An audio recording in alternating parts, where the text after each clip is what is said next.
Morning, everybody. Thanks for joining. We're going to jump into the agenda in just a second. But first, Sean, I'm going to put you on the spot.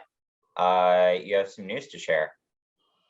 I do. What a difference a week makes. For anyone who hasn't heard, I'm going to be stepping into some large shoes to fill and replacing or attempting to replace Nancy Carmer in economic development at the city of Portsmouth. Wow. Yeah. That's fantastic. I didn't hear that, Sean. Congratulations. Yeah, I hit the wire late last week, so I couldn't say anything last Tuesday, but I'm really excited about it, and it'll be in about 5 weeks, middle of March. I'll transition in, and Nancy will help me out on her way onto retirement. Is that public? Can I announce that to my team? It is public. It's out there. Wow. Yes. The city has a press release from Friday, I think. Yeah. So thanks everyone for the last year or so of all these meetings. I feel much more prepared to take on this role than I may have otherwise been. I might not be in it. So. Well, congratulations from all of us. I'm sure we're delighted for both you and Nancy, because she has also earned her break. And let us know how we can help. Yeah. Looking forward to continuing. So, Sean, you're going to be taking over in 5 weeks, or you'll be stepping down. You'll be stepping down from your current job in 5 weeks. Is that? Yes. I'm leaving Great Bay. And then, is there going to be some transition where the two of you will work together? Yes. Good. All right. A few weeks. Thanks, James. Thank you, Sean. All right, moving over to the agenda items then. First one, I wanted to give Nick Taylor a quick second to introduce himself. He's joined us for a couple calls, but Nick, this is your opportunity to give the elevator pitch of who you are, what you do. Thanks, James. Appreciate the opportunity here. So I'm Nick Taylor. I started at the beginning of January as the new executive director for the Workforce Housing Coalition of the Greater Seacoast. So had a chance to meet a couple of y'all over the first month here. Really excited to work with this group. I've heard great things and continue to move forward.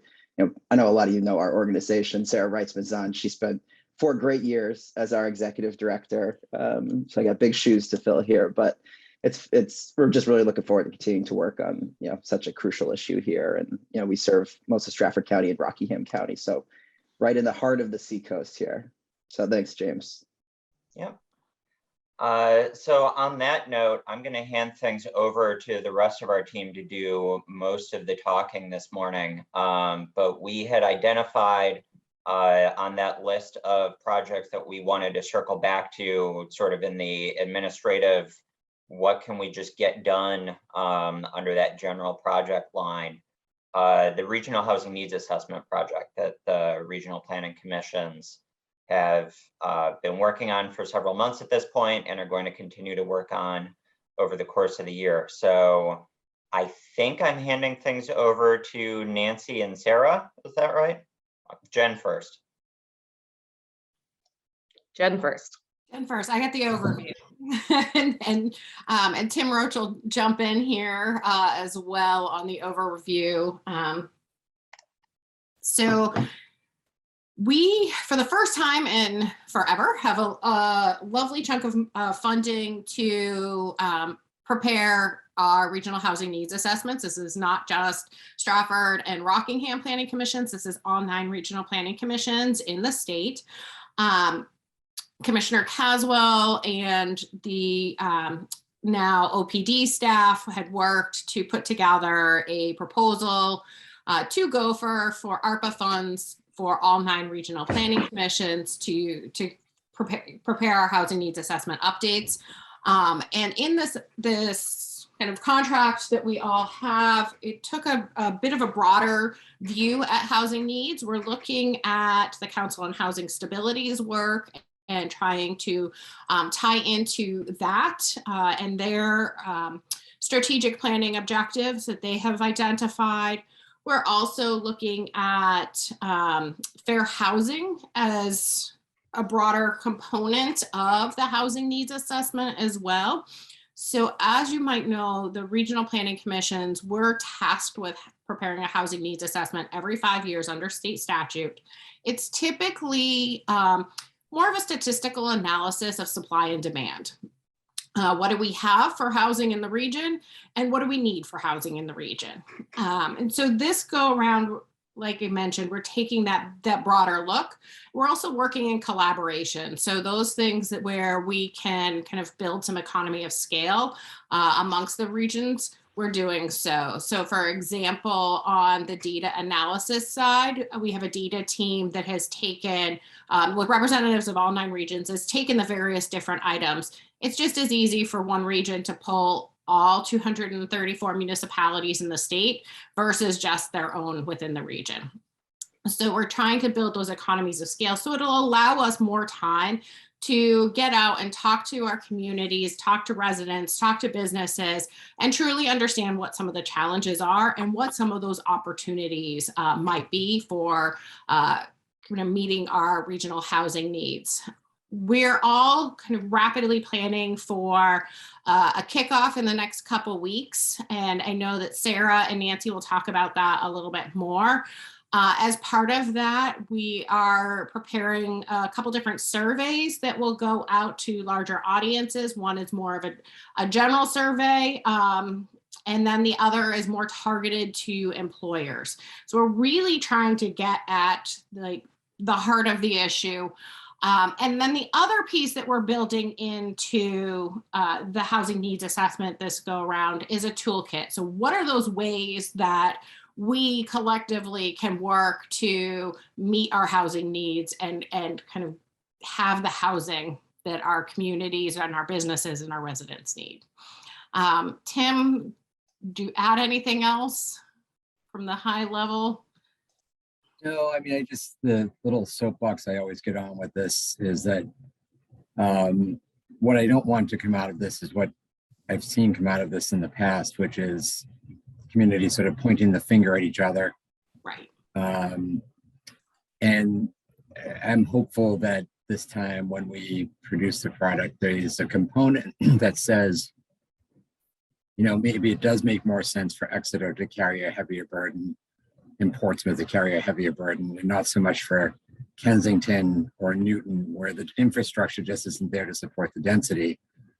And then what I'd like to do is look at those communities in between, and I always pick on Stratham because I live there, and Greenland, being close to Portsmouth. If we can get the infrastructure between, Exeter and Portsmouth along 33-108, maybe then those communities can actually pick up a little bit more of the need and the demand for the region. I guess what I'm looking at is a more regional, holistic housing needs as opposed to community by community. Mm-hmm. That's all that's all I want to come out of this. I'm probably a pipe dream, but that's what I'm hoping for.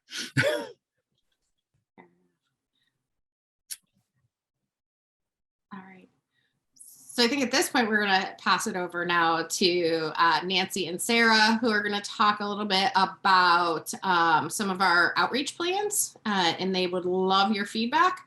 And then we would also love to hear from you of what you have going on in your communities in the housing arena. So Nancy, Sarah?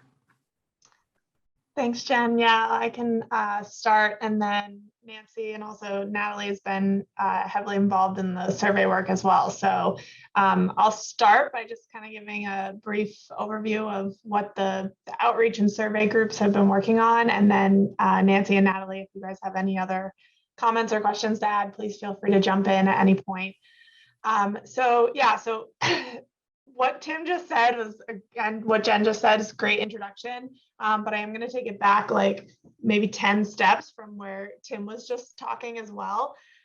This is a really kind of exciting point in the housing needs assessment process because we're about to go public. So there's been a lot of work kind of behind the scenes with the 9 RPCs over the last few months, kind of getting ready for this point. But as Jen said, we're hoping to coordinate like a statewide press release and public launch of the project in mid-February. So we're aiming for about 2 weeks from now.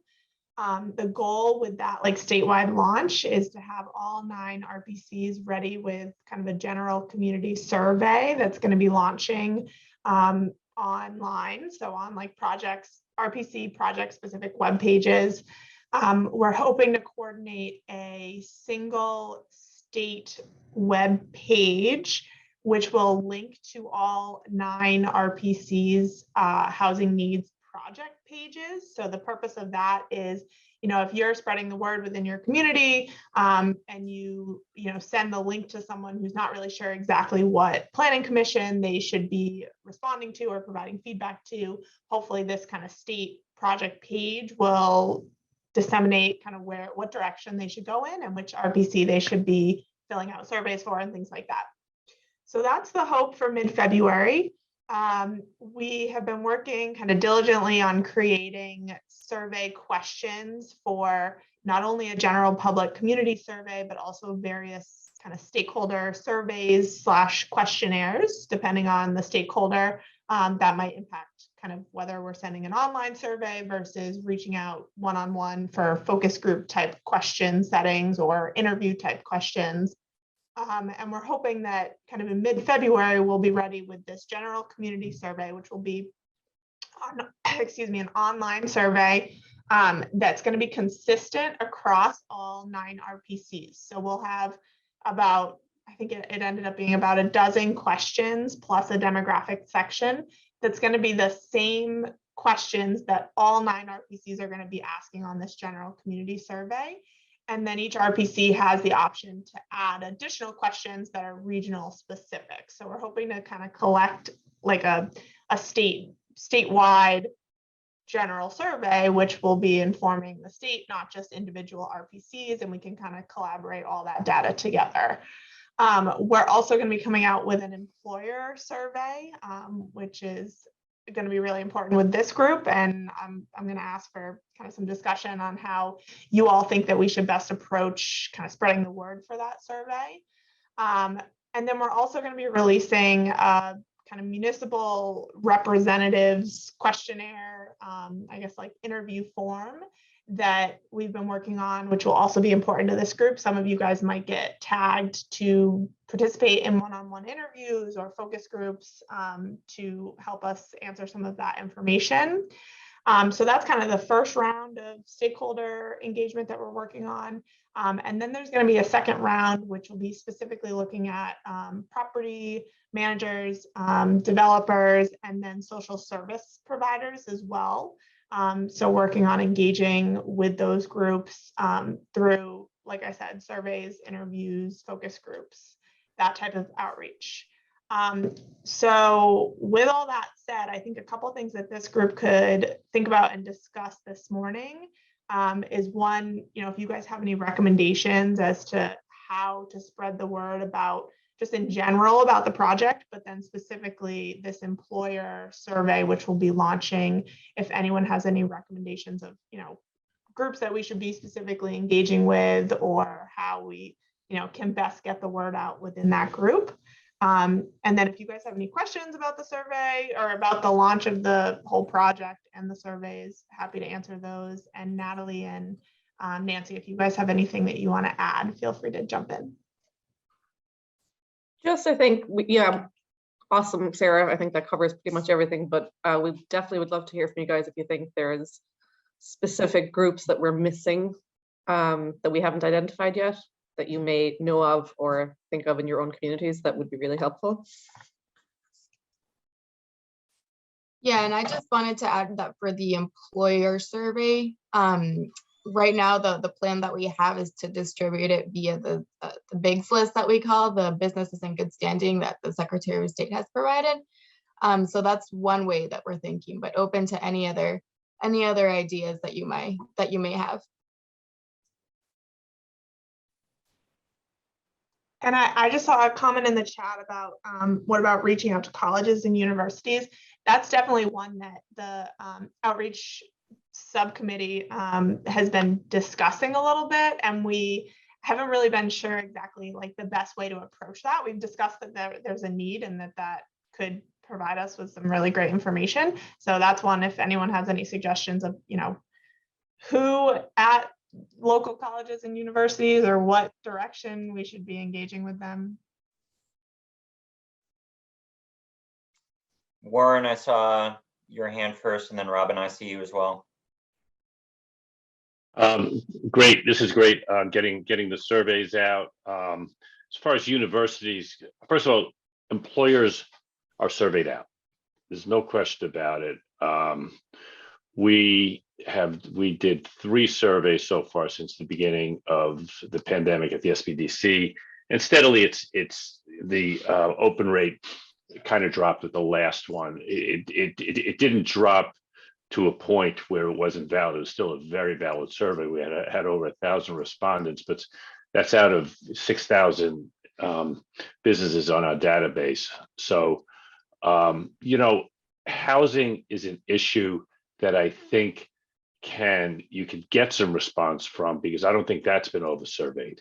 Employers are over-surveyed, but if you frame it correctly, I think you can get a really good response, because we've discussed many times that housing is one of the top 3 causes. The lack of affordable housing is one of the top 3 causes of this labor shortage. So employers, we also talked about this in our subcommittee. Employers have a stake in all this, and they're greatly impacted by it. So I think it's how you frame the survey that's really important. Even that opening line or two, if there's not a marketing person on your team, talk to a marketing person, maybe in this group or an outsource.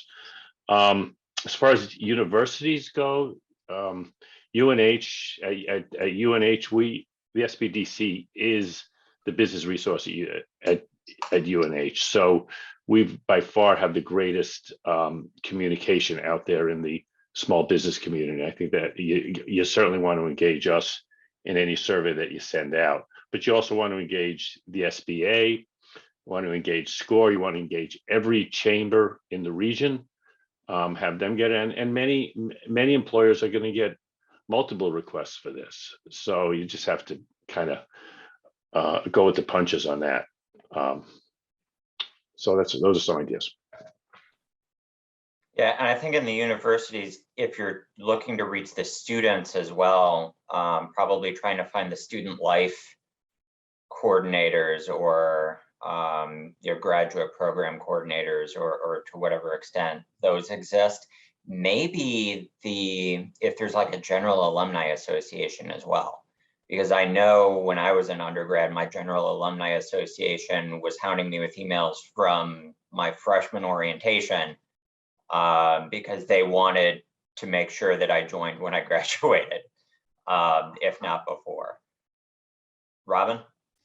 I guess I would offer for your consideration, in so many ways I'm on Warren's page, but I'm even more cynical. I don't think that employers will get on a website, or a small percentage will get on a website through their own motivation to participate in a survey. I think you have to send the survey to them. And so with from that perspective, I would completely agree with Warren without having checked in with them before I offered this. To me, there's an intuitive partnership with the chambers where the survey can be sent directly to businesses. The economic development offices on the Seacoast who have email groups that they can send directly to businesses, I think would be enormously helpful. I would also encourage you, their lead time in my memory is 3 months out, but I think a conversation with Heidi over at Business New Hampshire magazine and Jeff Feingold at New Hampshire Business Review, I wonder if they could do an insert or at least a quick clip into their publications, magazines, and newspaper to offer that there's a website posted in here that you need feedback. But that would be one suggestion. But again, I hate being in the role of Debbie Downer, but I really worry for you if you're completely dependent on a CEO getting on some website and going through a rabbit hole of links to complete a survey through their own motivation. I have never, ever, ever had good luck with that. Maybe you will. And if I may, just because I'm an opportunist to jump in too, just to offer for creative thinking for all of you in this field, it's really interesting to me, the two largest investors in Somersworth that I'm working with on our two largest parcels of land have both stepped back and said, we are going to build housing for the employees, for the businesses we are considering for this site. And it's sort of taking me back to that military housing of the 40s and 50s, 30s, 40s and 50s, and the mill housing. And I just wonder what this means for the Seacoast, but just to kind of throw that in the mix too. Yeah, just to respond to that a little bit, Robin, we totally agree that employers are not going to be overly motivated to fill out these surveys unless we're hitting them directly from multiple different angles. And I think what Warren said about having a really good hook or way to frame it, if we're sending them direct emails, having the body of the email be something that gets them invested and engaged and realize that we're hoping to take this feedback to try to start thinking about some solutions. So curious from this group if there are any recommendations for that hook that we could use to really engage those businesses. Couple sentences. Sarah, I just posted in the chat. I think it's going to be the HR professionals. They're the ones who understand the challenge in recruiting. Go to the SHRM of Seacoast. I think it's out of Portsmouth. Ben may know. One of the chambers probably knows who they are. The HR people are very engaged, and I think they're going to be the ones that are more likely to answer that because it directly affects their job. SHRM being Society of Human Resource Management. Thank you. They're an association group. They're statewide. There's a very active group in Central Southern, but Seacoast also has a very active group. Thanks, Teresa. Robin? Oh, you're welcome. I just offer too, if it were me, I'd be meeting with Glenn for Foster's Daily Democrat, the publishers, and John Tabor, or the current publisher for the Portsmouth Herald, and try and get some press for this, and even have your direct link or even the survey posted in these publications. Electronic versions probably does, but that's a personal conversation with the publishers. Thank you. We're actually creating our press contact list right now, so you guys are doing our job for us. Thank you. So I posted a question in the chat. Are you going to have this available in multi-languages? Yeah, I saw that question. So that we haven't discussed in depth. My understanding is that would be up to individual RPCs to translate it into other languages that are, really relevant or prominent in their region. But I don't think that the survey group specifically discussed that. Natalie, do you remember? Yeah, I don't. No, we actually have not discussed that, but I do think that it would make the most sense for each RPC, just because, I mean, I can speak only of our region, but I don't know how helpful or how useful it would be to have it in different languages, whereas some other regions, it might be really valuable. I mean, that I could see that from some perspectives, if we want to pitch in our part of the state to put it in Indonesian, I don't think North Country is going to need it in Indonesian, but I would think having it in Spanish for everybody would make a lot of sense. Yeah, I agree. And that would be some duplication of effort if 9 RPCs had to pay 9 different translators. Yeah, we can certainly add that to an agenda item for the survey group that's meeting, I think, in a week and a half. So we'll flag that as something to discuss. But yeah, I think it's going to be RPC specific, but it could make sense, like James said, to have a Spanish translation across the board. I'll volunteer to translate it to Spanish for free. If you're looking for Indonesian translation, the ICC would probably be, the Indonesia Community Connect would probably be able to do that. I don't know if they want to charge you or not. I don't know if there's anything in the budget for that, but so I've got connections over there.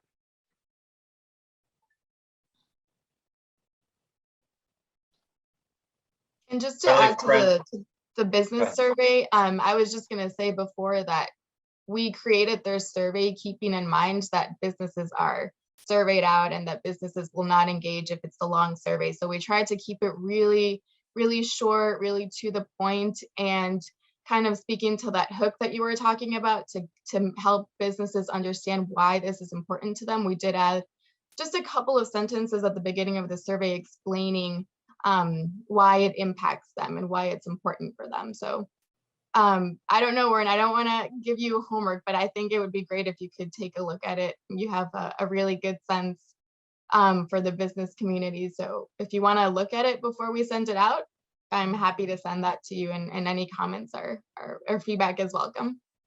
Did you say Warren? Yes. Yeah, sure. Yes, yeah, I'd be happy.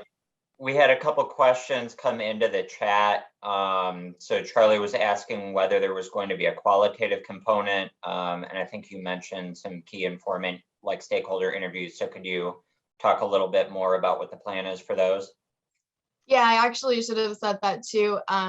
We're keeping the survey really short and simple, but there's also the option to engage in more qualitative data with directly through interviews and stakeholder focus groups. So I think the survey is like 12 questions, and then at the end we're asking them if they would be willing for us to reach out to them and engage in these interviews. So that's for the business survey at least, and then Sarah or Nancy, I'll pass it on to you for the general public survey. Yeah, I think that again will be up to each RPC to sort of identify those folks in their own regions who are either the most engaged or champions or interested. We have not yet decided who they will be, but I think that will probably come out a little bit organically as we go through the survey and initial outreach.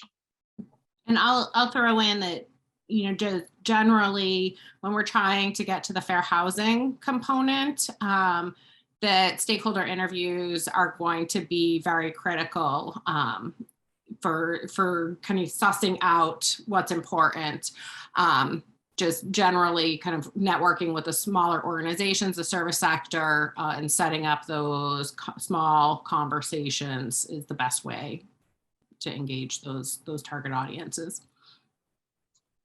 Paul also had a question, at what point, and I guess I'll also throw in what ways are local land use boards going to be engaged as part of this?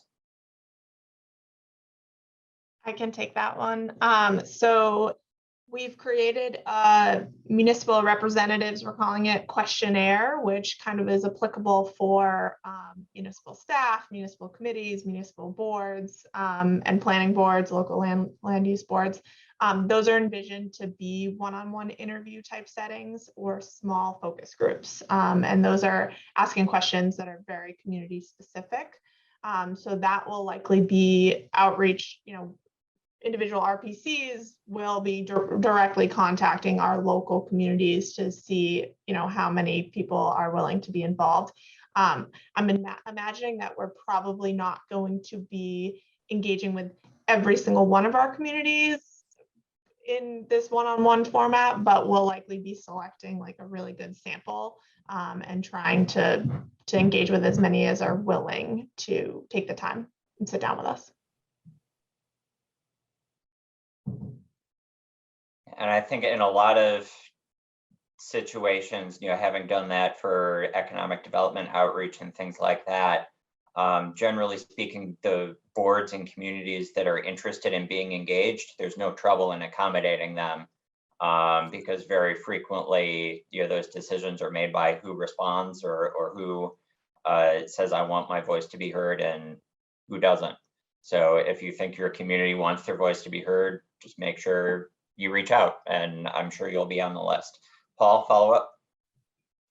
Yeah, thank you for that information on how land use boards are going to be engaged.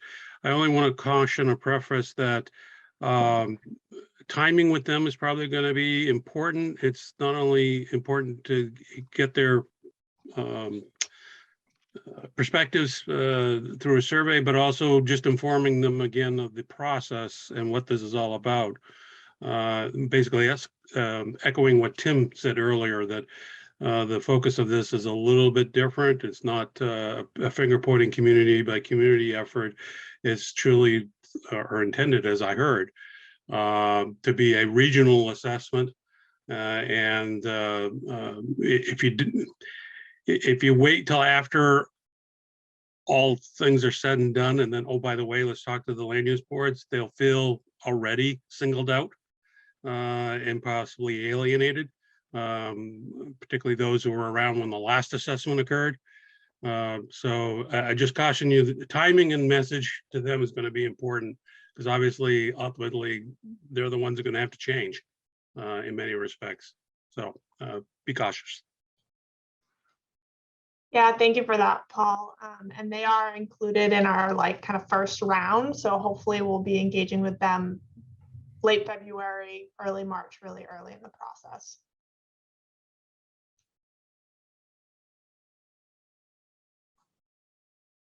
This is really helpful feedback. Thank you all. Other comments, questions, suggestions regarding process?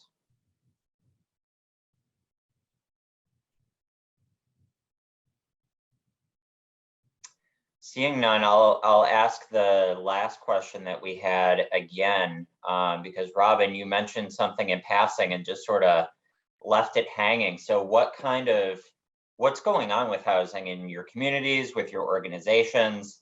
Yeah, do you have interesting projects that are coming in? Are you working on interesting policies? Because Robin, when you said our two biggest developments are looking at, I want to put a business here and I want to put housing for that business here. That's something that people have mentioned as a concept. It's maybe happened in a small format.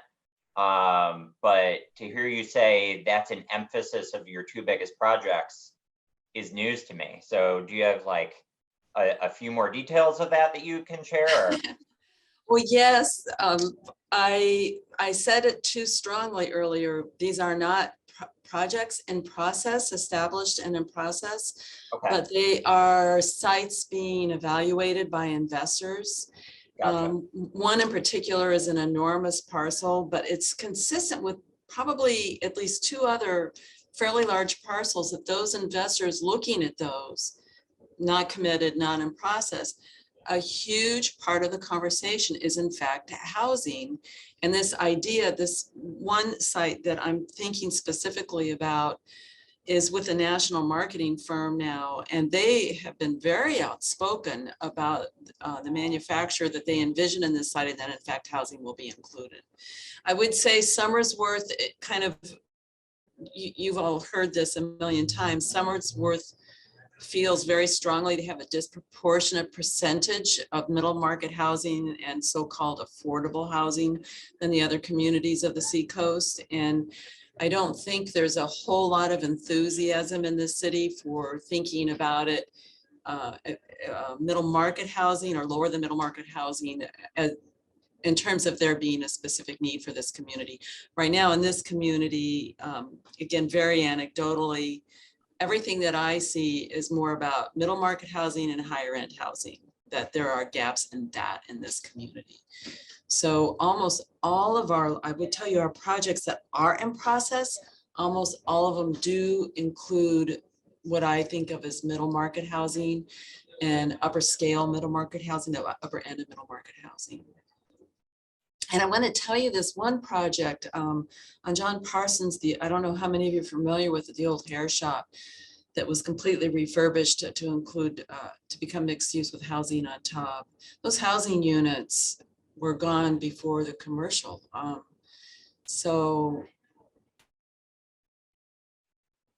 But again, I would just say more anecdotally in conversation with these 2-3 investors in particular, I was just really quite taken back. Having grown up in a Navy town that has since removed all of the Navy housing, I was quite taken back. And having worked in Manchester for 13 years, I find myself in conversations with some of our Seacoast developers who are all asking the question, what does this mean and where are we going with this? Other things that people are experiencing, things that seem different, think greater emphasis, anything new and exciting? Yeah, Reed. So I think Robin, what you said was right, that there needs to be focus on middle market housing. But what we've noticed in Dover is it's actually just building housing. So even if you have units that are a little bit higher end, you'll have some of the people who can afford it move out of those middle market housing units, and which will then become available for people for more affordable housing. So that is what's happening. We have a very shortage of housing in general. So just building more, Dover is building in the next, I want to say 18 months to 2 years. Just in our downtown core, we have about 1,000 units coming online, which will create an enormous, I know, James, thank you. It will create an enormous help, because some of those middle market units, say they're around between $1,300 and $1,500, each. Those may become available because people will be wanting to move into the newer units, and they'll probably be able to afford them. So that's my 2 cents, James. Thanks. I was a vocal crank probably 3 or 4 years ago on the Dover Planning Board for we need more downtown density. So I'm very excited to see some of those things coming back personally. Warren? Unmuting is a good idea. I would have to say the city of Portsmouth, the city of Dover is a leader in affordable housing, and a lot of the surrounding communities can take a look at what the city of Dover is doing relative to tiny homes, relative to housing density, and relative to smaller square foot homes. There's now a new project that's being planned for affordable housing, 1,500 or so square foot private homes. So they've been leading this for a year or two now, and they've instituted some best practices, I'm sure. So looking towards them as a leader, I think, would be a good idea. Robin? One thing I want to offer too, I feel like we often forget, is how the growth of the shipyard and the natural evolution of the shipyard, whether shrinking or growth, affects the demand on housing in the Seacoast communities. And right now, the shipyard is an extensive expansion. Someone here probably knows better than me, but I understand they've been in the slow progression for a couple of years now, and still another 2,000 people will be brought into the shipyard. And as we all know, the demands of that shipyard ebb and flow, no pun intended. And it affects housing in the area as well, whether it's Gosling Meadows in Portsmouth or housing in Somersworth and Dover too, Reed. But I think that we forget to monitor that and have that calculation within the context of our strategies. Robin, that was such a good pun. You should always intend puns that good. And that's a great point. The shipyard did a joint land use study, what was it, 2019, and the RPCs were included in some of that, core planning process that was actually done by Southern Maine. But I think getting a hold of that plan and making sure that it's incorporated, or some of the analysis, the conclusions, and maybe even some of the stakeholders who were reached out to for that. I recall the consultant saying, "Oh, this is all going to be about transportation," and I feel like we were beating them over the head with housing to even get them to include it. So good to pick up. I know that New Hampshire Housing has also mentioned a couple projects in the works. As Sarah jumps off, she and George didn't think they were in a place to really say much about them yet, but for example, some proposed changes to 79E that would go into effect later this spring. They're looking to take a look at how those things would work. And hopefully they would have a little bit more information over the next couple of months to share with us. James, real quick, I have a 2-minute point I want to make. It came up on our Mikhail and Janelle and I in the BEA team yesterday. We have a company that's been struggling to hire workers because they don't have housing. And the solution was for this community to start looking at, can we change what's the formula that USDA or HUD uses to determine poverty levels, and changing the formula. And we were like, you're not going to change a federal agency's formula, but we had to frame that for them. So it was just our discussion. And I framed it as such. I understand the company struggle. They cannot wrap their mind around why someone would not want to leave a $10 an hour job to come work for them for 19 or 20. And then if we build this workforce housing, they would go over there. You're looking very narrowly just at the housing. Understand that if they leave that, if they move up their income, it's not only the subsidies for income for housing that they're going to lose. They're going to lose SNAP. They're going to lose the child care benefits. They're going to lose tax credits.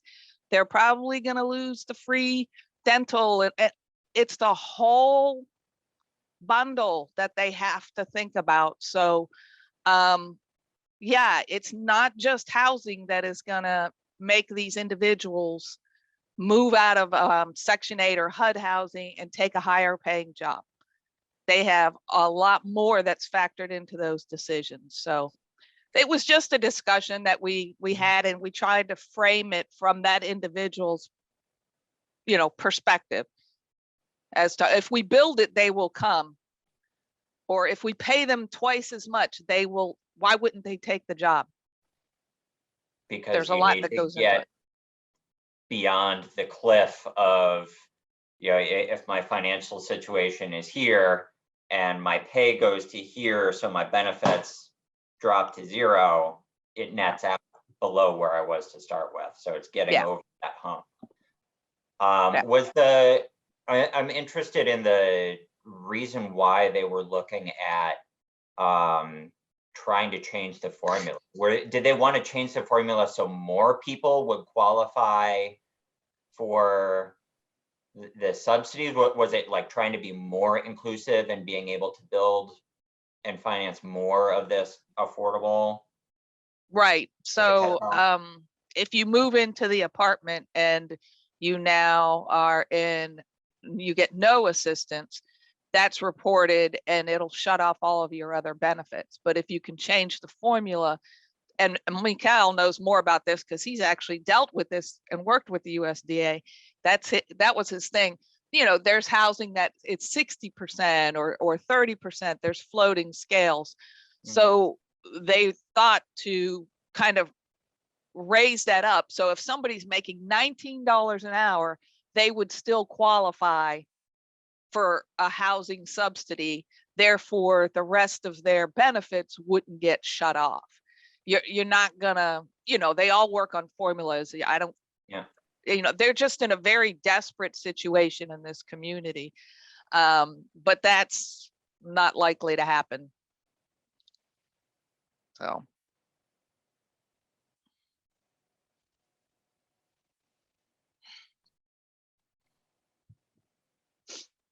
Anything else on the housing front? All right, seeing none, we can let you sit with that last question for a week or two. If you do think of other housing initiatives or things that you want to bring to our attention, please feel free to just send them along. And we can either chat about them at a future meeting, or we'll pass them along to the folks who are working on the housing project and they can follow up with you directly. With that, we had also put a few minutes on for John to circle back to the, where'd it go? John, I forget the exact name of your program, but the internship thing, and I'll let you introduce it with a little bit more dignity than I can. Thanks, James. Well, thanks for giving me the opportunity to kind of circle back, just to bring everybody up to date on what's happening with our Seacoast Career Pathway Program. For those of you that were on a previous call, I had given an update of a program that we have with 7 high schools in the Seacoast area, where we're putting 20 students through a 12-week trades program at the New Hampshire School of Mechanical Trades. The last update was that we were hoping for a continuation of funding. I've been notified by Commissioner Caswell that that is still in the works to not only continue the Seacoast program, but also to expand it into the greater Manchester area.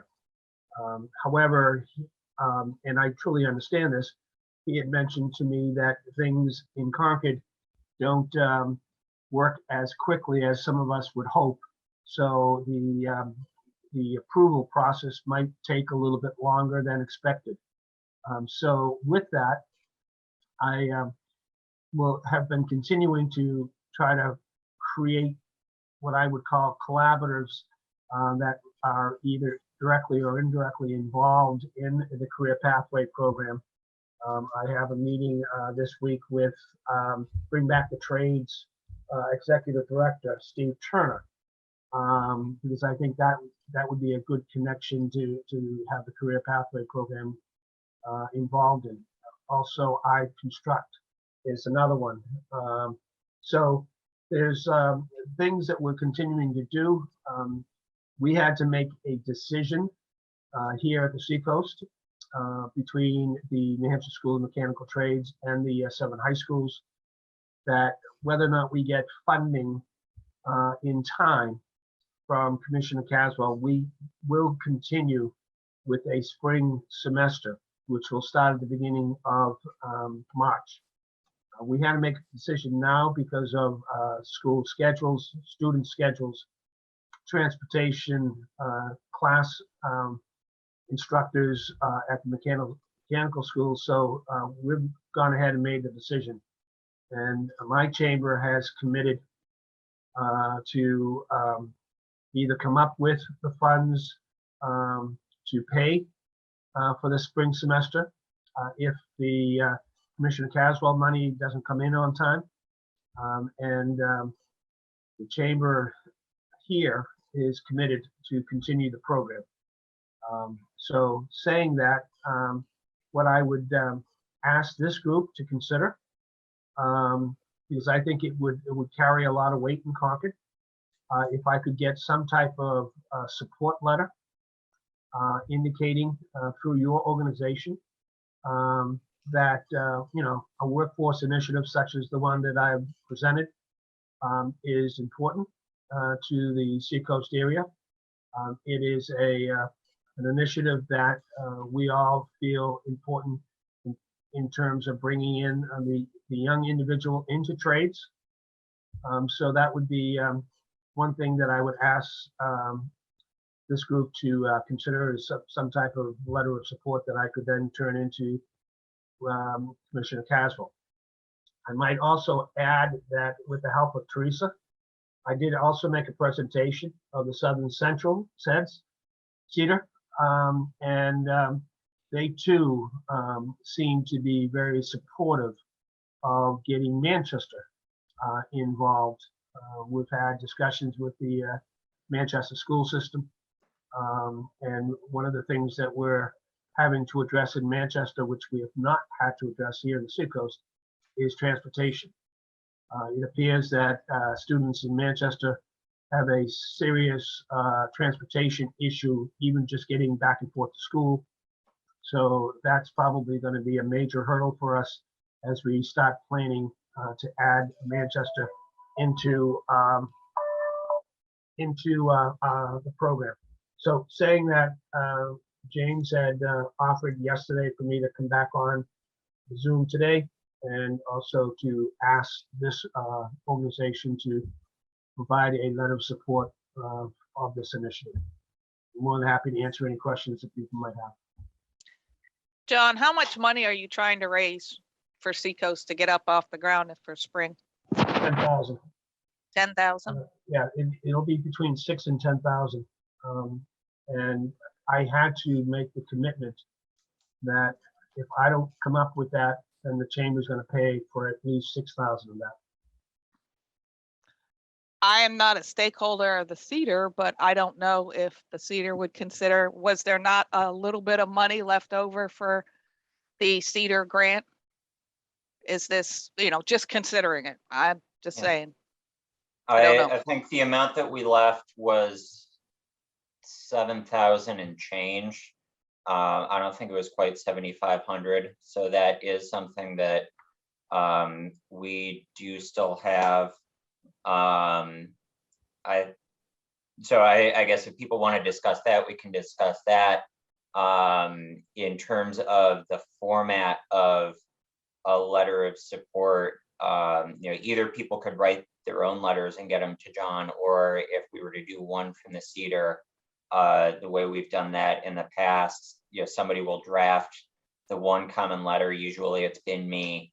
And then I've sent it around, and anybody who gives me an explicit yes, please please add my name, gets added as an additional signatory. So we'll mention it's on behalf of the Cedar, countersigned by all of these other organizations, and then the 5, 10, 15 people who tell me I can use their name will appear usually on the second page as countersigners. So if the group would like to task me with that letter, I'm happy to go ahead and pull that together. I would probably want to, John, work with you for some of your talking points to make sure I'm talking about the program correctly. And then I can send that around for review once it's together. More than happy to do that, James, and thank you for your offer. So thoughts, comments, suggestions?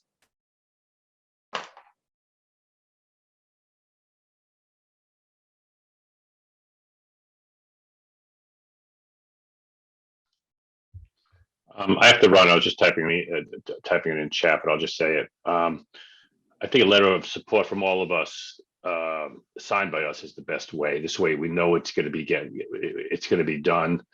Also, financial support for John's initiative certainly has my support. It's a very important issue as the aging tradespeople exit, and there's really aren't many people to fill those shoes. There are tremendous opportunities for those that are so inclined. So I support us putting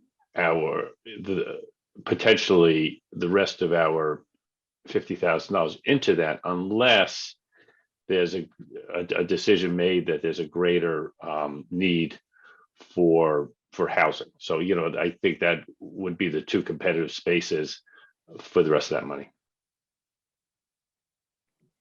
So the only potential issue with that money is if we put it in, that also needs to go through governor and council. So, not knowing exactly where Taylor is with the separate money, we're looking at those other projects probably getting to governor and council in March anyway. So that our funding may or may not be faster. I'm not sure. Yeah, true. Okay. Yeah. Margaret, my understanding was, since they had sort of set the 50,000 aside for us, that they would need to see the scope and sign off on the scope once it went through. We can work with Teresa and Mikhail on the details, but that's my understanding right now.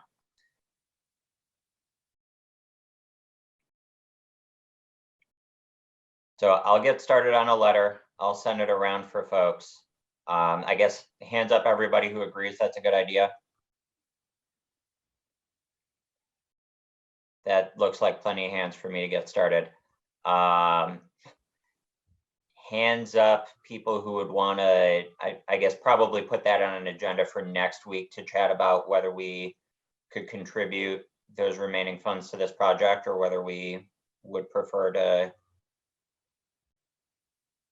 look at something else.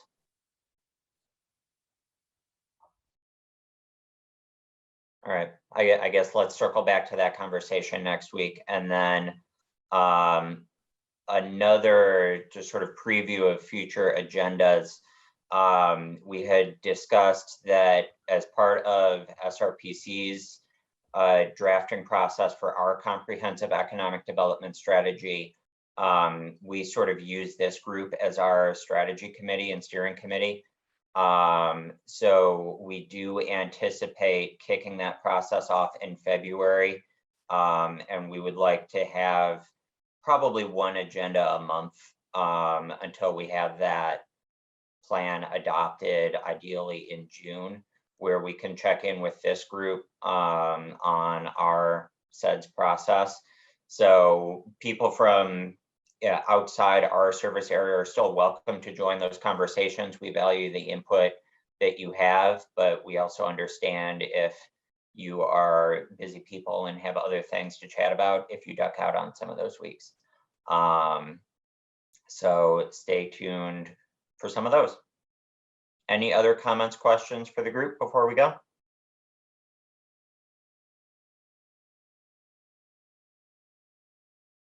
All right, seeing none, thank you all. Have a good week.